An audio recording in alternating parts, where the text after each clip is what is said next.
Hi, good evening. Nagdi-disassemble tayo ngayon ng ski machine. Pagkatapos natin i-demo kay Sir Royce ng Sampaloc, Manila.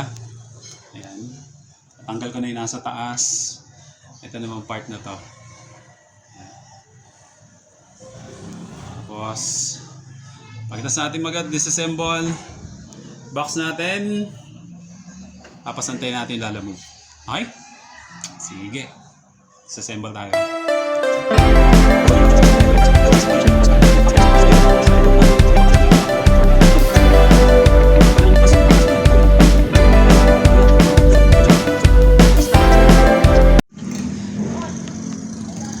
Ski machine sale natin ngayon.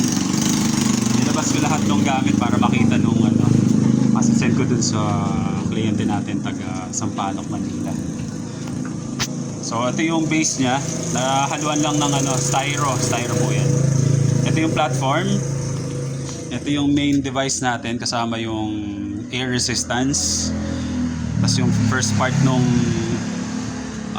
katawan niya.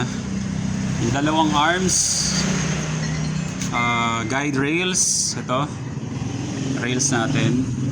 Tapos yung backplate, at saka screws. May nakahiwa-hiwalay na yan. Tapos yung ibang screw, nilagay ko na dyan. Andun na. Tsaka dalawa pa dun sa ilalim nung platform natin para hindi na malito si Sir. So ayun pa. Screw din dito. Ayun. Tsaka doon. Para di na malito. Yun lang. Tapos ito Sir, hindi to hinihiwalay dito sa main frame natin kasi dyan yung assembly nung strings. Paingatan na lang po. Anyway, matibay po yan. Yun lang. So ilo-load na lang to tapos sasakay natin dun sa lalamove na binook ng buyer. Tapos antayin ko yung bayad bago si Kuya umalis. Tama Kuya? Tama, okay. Siya po yung lalamove rider natin. Thank you!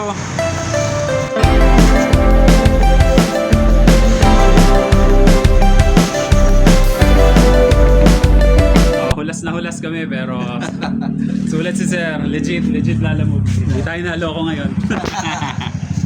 Sige, thank you. Okay na.